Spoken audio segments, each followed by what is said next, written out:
través de lo que son las gotitas de Fluch, es decir, a través de esas pequeñas gotitas, digamos, de saliva microscópicas que nosotros lanzamos cada que hablamos, tosemos o estornudamos. Entonces, también tenía la relevancia de que desde que inicia el pródromo, desde que el paciente comienza con ese cuadro en el cual hay una presencia generalmente de odinofagia y tos antes de la erupción, desde ese momento ya puede convertirse en un paciente que puede infectar fácilmente a alguien más. Y va a continuar siendo esa etapa infectiva todavía mientras está con la erupción. ¿Hasta cuándo? Hasta que todas las lesiones que tenga el paciente se encuentren en etapa de costra, pero todas, no puede ser unas sí, otras no, todas. Tienen que estar en etapa de costra y haber pasado una semana después de esta etapa para poder considerar seguro que ya no va a poder contagiar a alguien más. Entonces, como les comentaba, esta variedad de lesiones que nosotros vamos a ver en el paciente va a hacer que pues nosotros tengamos, como les decía, una variedad de ellas en un solo paciente. Podemos encontrar cualquiera de estas lesiones elementales en él porque van a estar, como les decía, en diferentes estadios. Generalmente pues son bastante pruriginosas, se ocasionan un prurito bastante insoportable para el paciente, entonces es difícil evitar que se vaya a rascar. Por lo tanto, vamos a ver que estas lesiones al final pues nos dejan cicatrices que pueden variar, ¿no? Desde ser muy pequeñas y muy discretas hasta ser bastante profundas y muy abundantes, dependiendo pues de el comportamiento que el paciente haya tenido. Ahora, vamos a ver también que en estos casos, si estos pacientes no respetan las indicaciones de permanecer, digamos, aislados, de no salir a compartir con la familia, de no asistir a la escuela, pues se convierten en un factor de riesgo porque pueden, fácilmente infectar a alguien más. La población que más nos va a preocupar que puedan ellos infectar, pues principalmente va a ser a cualquier otro niño o persona que tenga algún grado de inmunosupresión y sobre todo a las mujeres que se encuentran en gestación. El diagnóstico que nosotros hacemos básicamente es clínico, no necesitamos ninguna prueba para poderlo diagnosticar, con que nosotros veamos las lesiones que está manifestando fácilmente, podemos llegar al diagnóstico y obviamente en conjunto con el cuadro clínico y la historia clínica. Toda esa información que hayamos recabado es lo que nos va a ayudar. Sin embargo, puede llegarse a realizar la prueba de Zank y esta solamente se va a realizar pues cuando tengamos, por ejemplo, algún paciente en el cual no tenemos la certeza de si efectivamente estamos ante una varicela o no, o si tenemos un paciente que tiene algún grado de inmunosupresión y nos preocupa que efectivamente sea una varicela y queremos tener un resultado rápido y sin dudas, pues ahí entonces realizamos la prueba. ¿Qué vamos a encontrar? Pues en el reporte nos va a aparecer células multinucleadas gigantes. El diagnóstico diferencial lo íbamos a hacer con diferentes dermatosis que van a tener una similitud en la morfología, pero la clave para que nosotros podamos realmente diagnosticarlo, pues básicamente va a ser en la forma de inicio, el tiempo de evolución y obviamente la topografía. Eso es lo que más nos va a ayudar para que nosotros podamos diferenciarlo fácilmente. De las complicaciones que habíamos mencionado, pues la más frecuente es el impétigo. Acuérdense que el impétigo casi lo vamos a ver en todas las dermatosis porque es un oportunista. Fácilmente llega y pues nos va a complicar el cuadro.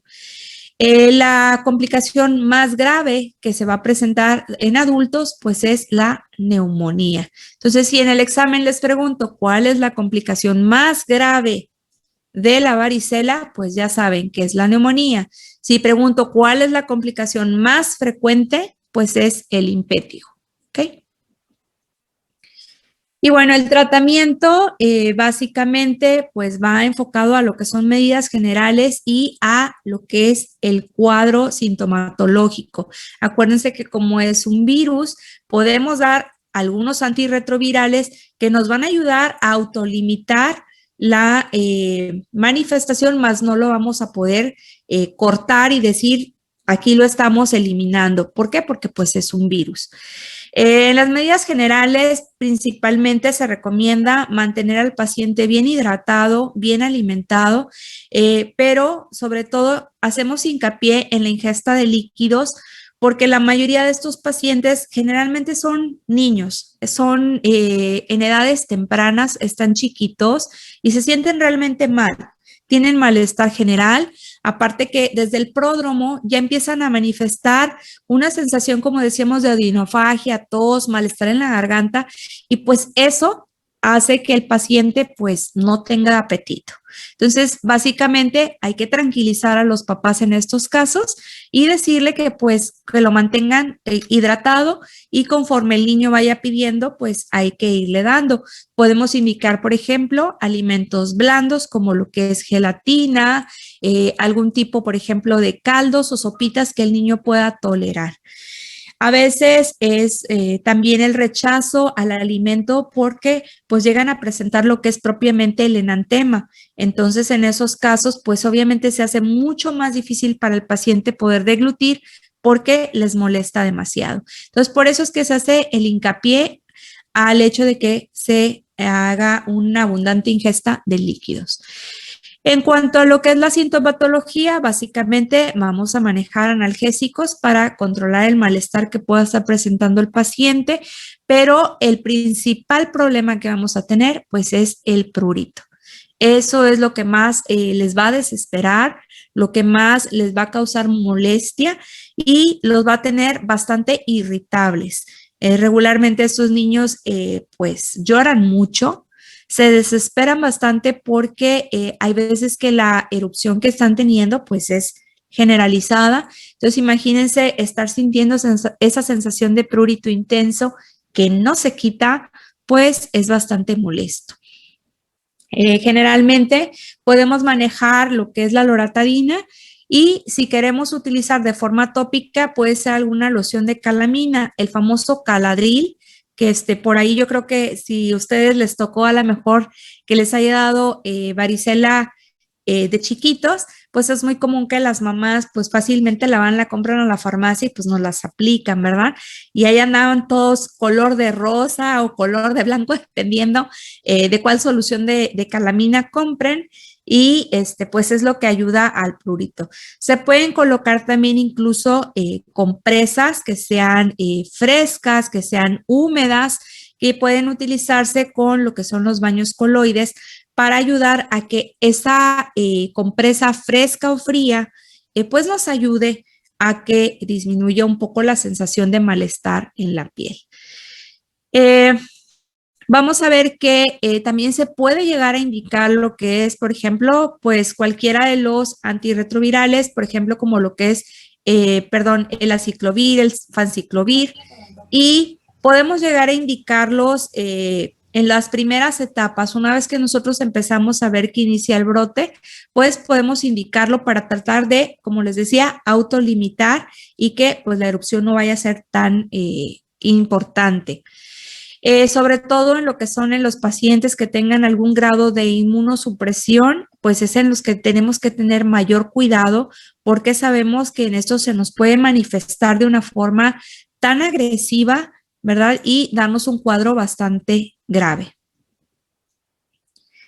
En la prevención, bueno, ya habíamos comentado también que para que pueda volver, digamos, a la escuela o a sus actividades normales, debe de ser que el paciente tenga todas las lesiones completamente en la fase de costra. Como decía, no puede haber una sí y una no. Todas tienen que estar en fase de costra y de preferencia una semana después de que ya están en fase de costra, entonces ya puede volver a la escuela o si se trata de un adulto, pues ya puede volver al trabajo.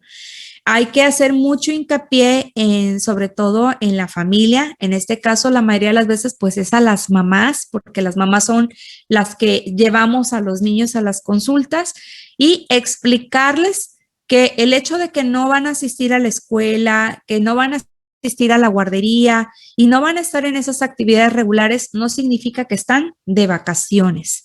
¿Sí? Hay que indicarles que traten de permanecer en casa porque la mayoría de las veces hemos visto que estos pacientes se lo toman como que son vacaciones. Entonces se van a visitar a la tía que no han visto, se van a la playa, aprovechan y se van a los centros comerciales. ¿Por qué no, verdad? Pues vámonos al cine, hace mucho que no hemos ido, y ese tipo de conductas.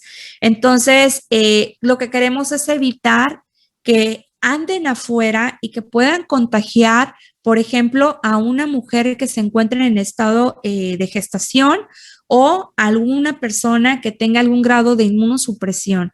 Eso es lo que queremos evitar, que pueda contagiarse. Entonces hay que tratar de crear conciencia en la familia para que pues no se vayan de paseo. Ahora, pues hoy en día pues tenemos la vacuna, ¿verdad? Podemos aplicar la vacuna que se pone la primera dosis al primer año y los refuerzos a los 4 y a los 6 años. Eso es lo que podemos hacer, pero sobre todo lo más relevante va a ser esto, la prevención, el no salir y también pues evitar y tratar de educar al paciente en esas conductas que también ya hemos platicado, donde muchas veces dicen, bueno, pues si ya le dio a mi vecinita, bueno, pues que mi hijo vaya a jugar con la vecina para que le dé de una vez. Muchas veces uno piensa de esa manera y es una forma equivocada.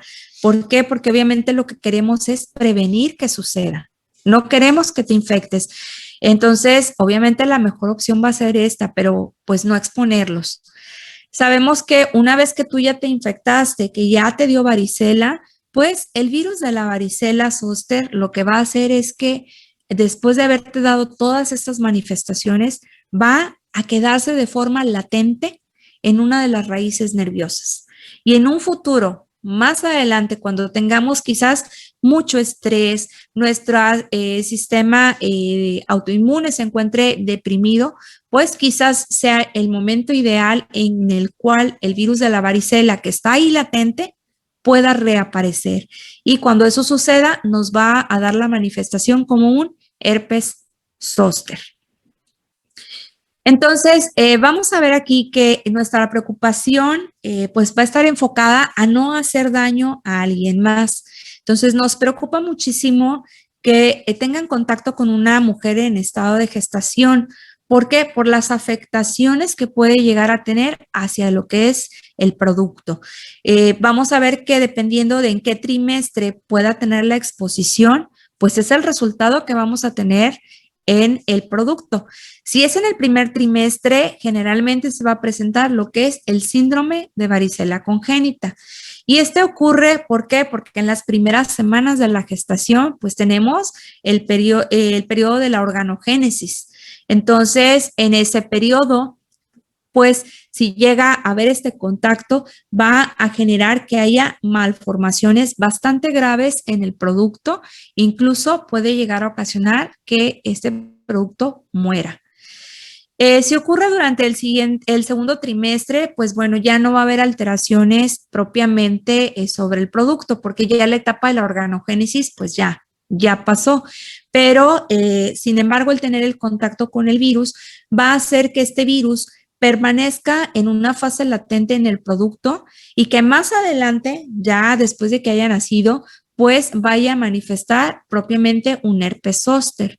Cuando esto ocurre, generalmente en estos casos, antes de los 2 años de vida de ese niño, pues se manifiesta el herpes zóster, aun y cuando, obviamente, no va a tener datos de varicela previa y no los va a tener, ¿por qué? Porque a la que tuvo el contacto directo fue la mamá en este trimestre.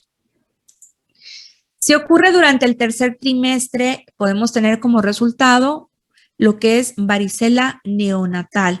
Y en este caso vamos a ver que si este contacto ocurre 5 días antes del parto o 2 días después la mortalidad aumenta. Se vuelve bastante grave. ¿Por qué? Porque recordemos que los recién nacidos tienen un sistema inmunológico bastante inmaduro.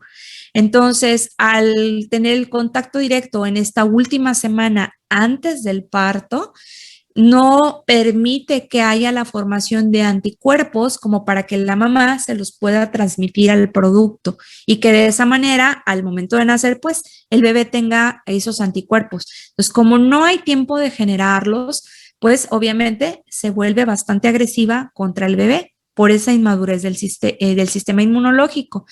Y por eso es que el riesgo de mortalidad pues también se va a aumentar.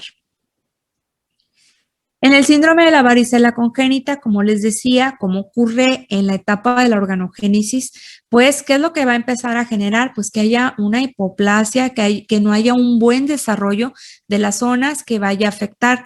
Acuérdense que tiene predilección por ciertos trayectos de las raíces nerviosas. Entonces, por eso es que va a afectar solamente trayectos, solamente zonas.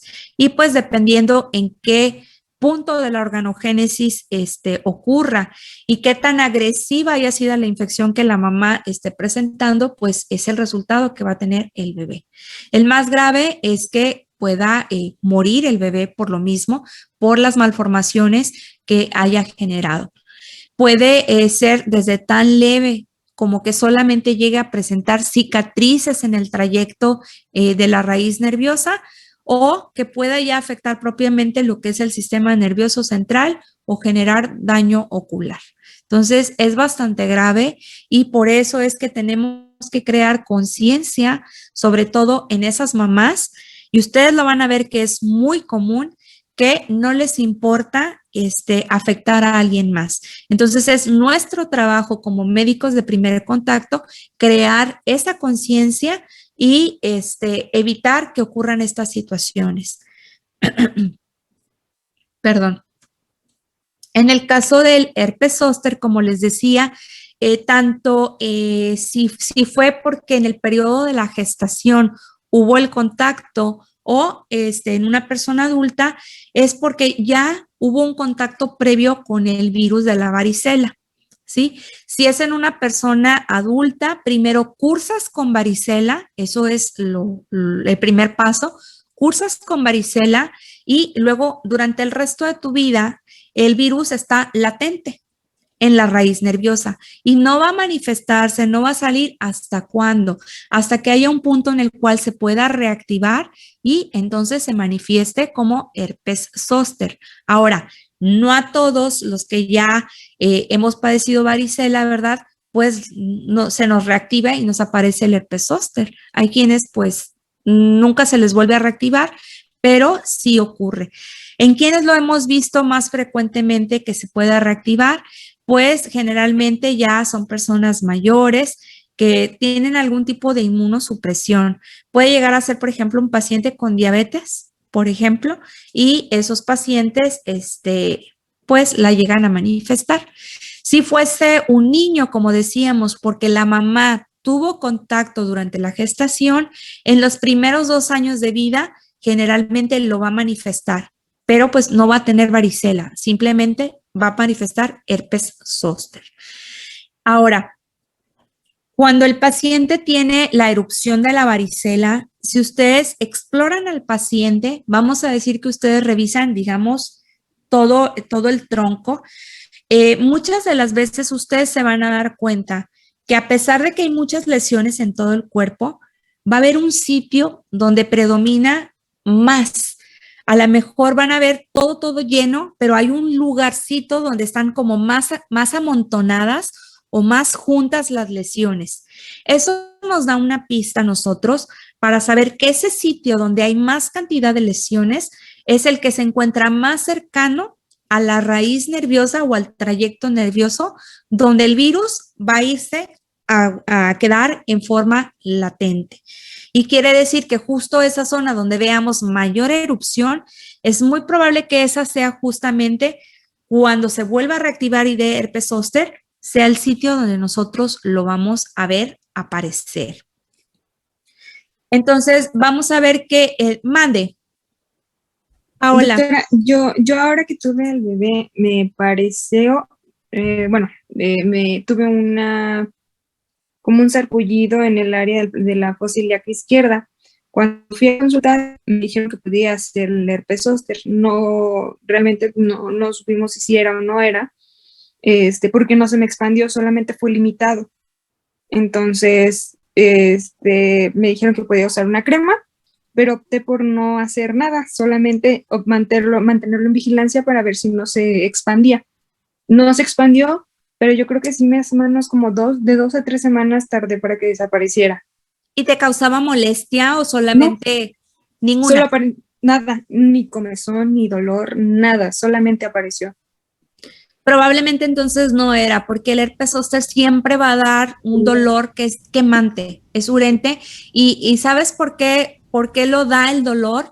Porque si se acuerdan cuando vimos al inicio del capítulo, hablábamos que el virus utiliza nuestras propias células para poderse replicar. Entra a la célula, utiliza los mecanismos, se replica y luego sale al exterior. Entonces, cuando está dentro de la célula haciendo todo ese proceso y ya está listo y dice, ahora sí, ya me repliqué, ya voy a salir a infectar otras células, muchas veces al salir genera lisis, una destrucción de la célula.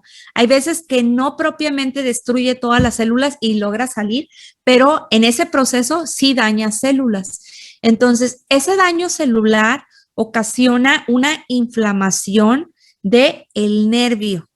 Entonces, esa inflamación del nervio más, obviamente, digamos, colonización o infección del virus, pues provoca que haya una hipersensibilidad. ¿Por qué? Porque pues está propiamente sobre todo ese trayecto que se encarga de transmitir todas esas señales. Entonces, esa es la clave del por qué cuando se replica y está ocurriendo este proceso, genera dolor.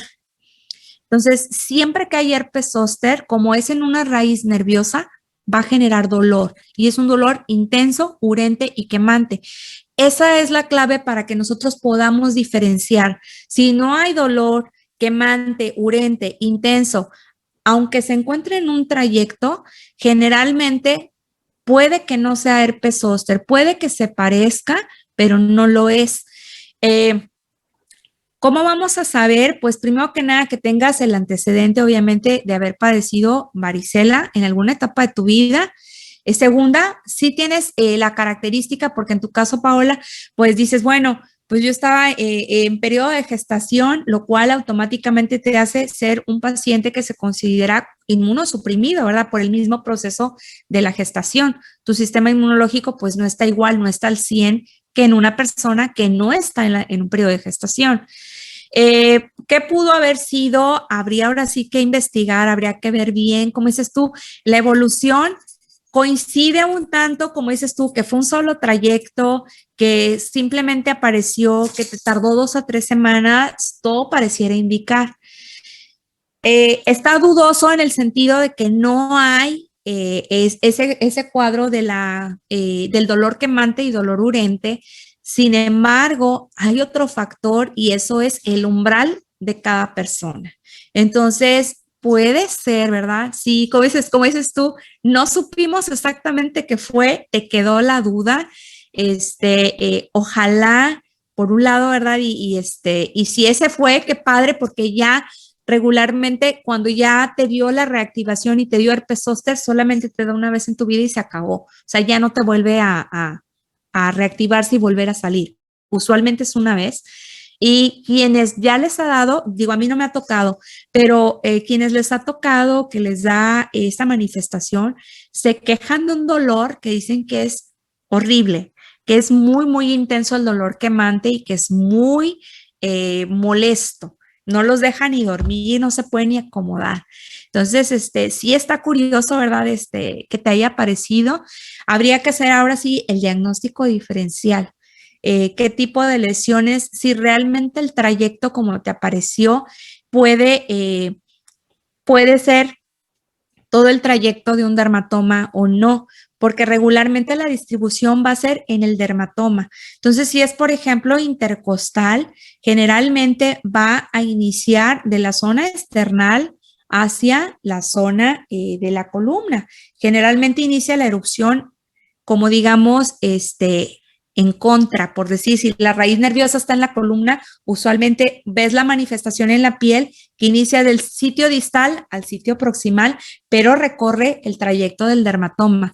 Si ocurriera, por ejemplo, en el rostro, que generalmente ocurre en la zona del trigémino, ya saben que nos hacen en neuro que te aprendas, que pongas así, bueno, casi, o sea, tú verías el trayecto y a lo mejor vas a tener alguna que otra erupción, pero tiene relación con ese dermatoma.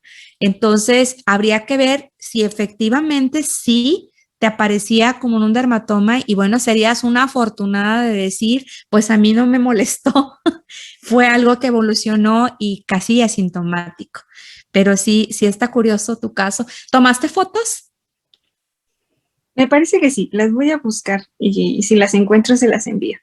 Pero Estaría padre realmente para verlo. estuvo curioso porque, o sea, nada más fue le digo, en la fosa ilíaca, fue una distribución grupal, por eso pensaron que eran herpes zóster, y me dijo que usara una crema, pero opté por nada más mantenerlo vigilado y no me salió en ningún otro lado, no me causó dolor, no me causó ningún tipo de molestia, ni siquiera comezón. Qué padre. Ojalá y haya sido eso, digo, para que sea eso y digas, bueno, ya me dio. Qué padre. Pero sí, habría que ver porque también pudo haber sido, por ejemplo, como la miliaria, que bueno, no es común, que por eso digo, en los diagnósticos diferenciales habría que ver, porque eso lo vamos a ver más común pues en niños, no en adultos. Y así, ¿verdad? Hay que irnos viendo todas las características, pero gracias por compartirnos, porque de verdad que como dicen, pues la medicina y la ciencia pues no son absolutas, ¿verdad? Hemos visto todo esto es en base a los estudios en generales, pero cada vez pues nos sorprenden con cosas nuevas, cosas que dices, qué raro, nunca había visto esto, pero pasó. Entonces, si luego nos compartes un poquito más, estaría muy padre de tu caso. Bueno, vamos a continuar. Entonces, aquí está justo lo que les estaba comentando, que usualmente empieza durante el ciclo de replicación, no solamente a nivel celular, como les decía, puede llegar a ocasionar lisis de la propia célula, sino que también, pues, como pasa sus fases de replicación, comienza también a nivel ganglionar a generar inflamación y dependiendo de qué tanta viremia tengamos, ¿verdad? Pues también va a ser el paciente qué tanta neuralgia, qué tanta hipersensibilidad pueda llegar a manifestar. Hay pacientes, así como decía ahorita Paola, en los cuales pues tú ves, digamos, que se manifestó intercostal y tú ves y solamente es una banda súper delgadita y es algo chiquito, pero está en el trayecto del dermatoma y a veces no es muy molesto. Sienten esa sensación de dolor, pero no es tan, ¿cómo se dice?, tan insoportable. Y hay pacientes en los que tú ves y pues efectivamente desarrollan una banda como en la imagen que acabamos de ver, bastante gruesa, la lesión bastante amplia y con una hipersensibilidad tremenda, un dolor bastante intenso. Entonces ahí varía y como les comentaba ahorita, pues también depende mucho del umbral de cada persona, pero en general hablamos de que es un dolor urente y quemante y eso es lo que nos ayuda para que nosotros podamos identificarlo y hacer el diagnóstico diferencial. Aquí está, como comentábamos, ¿verdad? Pues básicamente puede aparecer en los diferentes dermatomas. Aquí, por ejemplo, si ustedes se fijan en esta imagen, casi siempre son como bandas en el trayecto, pero pues sí pueden llegarse a presentar mucho más pequeñas. El sitio más común, pues generalmente es intercostal, pero pues puede ser en cualquier otro trayecto donde haya un nervio. Puede ser incluso facial, como les decía, puede ser en el trayecto del nervio ciático, del nervio oftálmico, etcétera. Puede variar. Y la única, como les decía, que la única opción, digamos, que nos pudiera hacer pensar desde que están con varicela, bueno, pues es simplemente que cuando vemos el tipo de distribución, pues eso nos orienta a pensar más o menos dónde se puede llegar a desarrollar. Pero la mayoría de las veces, pues los papás, como no conocen este detalle, pues no lo tienen en cuenta. Nosotros como médicos, cuando tengamos nuestros hijos, y los observemos en algún momento que lleguen a manifestar varicela o nosotros mismos, si ponemos atención a ese detalle, bueno, pues ya tenemos una idea que si en un futuro lo desarrollan, en qué parte del cuerpo generalmente se les puede llegar a manifestar el herpes zóster.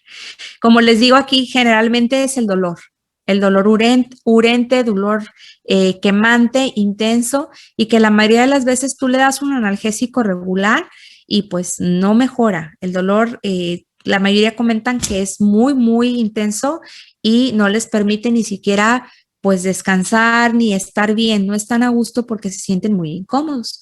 Y ya cuando remite, que en promedio, como decía Paula ahorita, 2 a 3 semanas después, no siempre, pero la mayoría de las veces puede dejar manchas que sean hipocrómicas o hipercrómicas en la zona, y esas manchitas poco a poco van a ir desapareciendo con el tiempo.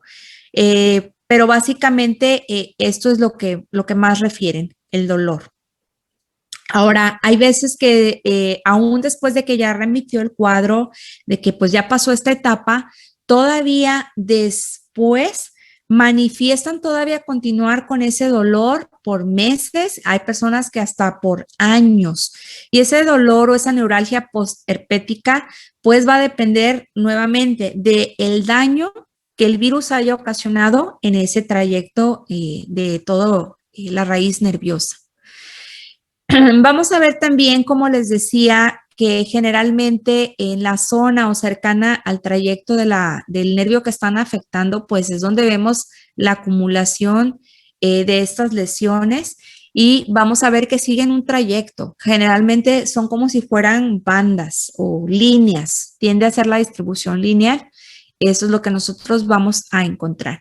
Y bueno, pues ahora sí que el diagnóstico diferencial tenemos que hacerlo con una larga lista de los más comunes. Pues siempre pensamos, ¿será un herpes? ¿No será? Empezamos a buscar la presencia propiamente de vesículas.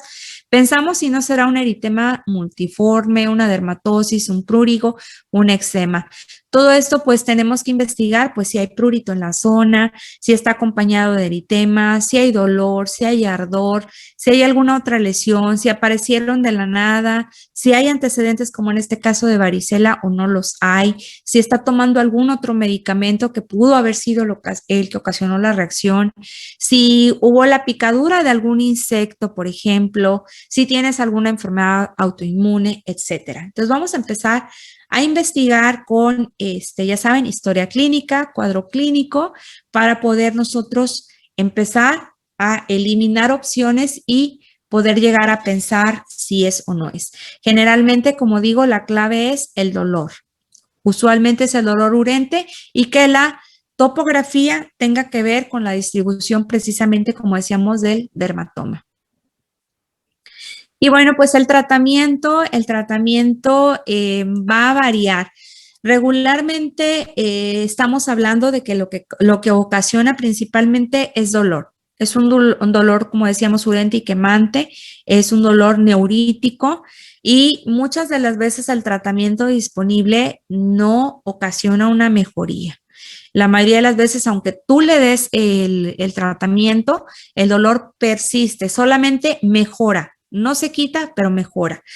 Hay muchas opciones, desde manejar, por ejemplo, corticosteroides, manejar analgésicos, compresas, incluso se pueden utilizar también parches. Hay parches de lidocaína que se pueden poner directamente en la zona, y pues esos de alguna forma van a aliviar.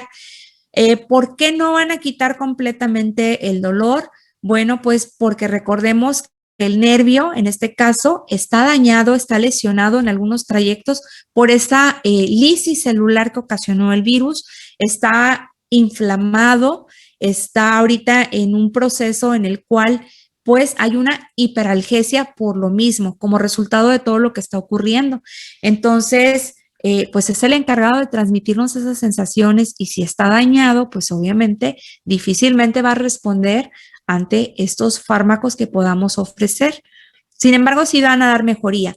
Ahora, va a variar otra vez Depende del paciente, del umbral del paciente, qué tan molesto lo esté sintiendo, ¿verdad? A lo mejor va a haber quien diga, pues a mí me pusieron el parche y con eso se me quitó totalmente. O va a decir quien diga que sí pudo utilizar prednisona y con eso tuvo, por ejemplo. Me queda menos de un minuto.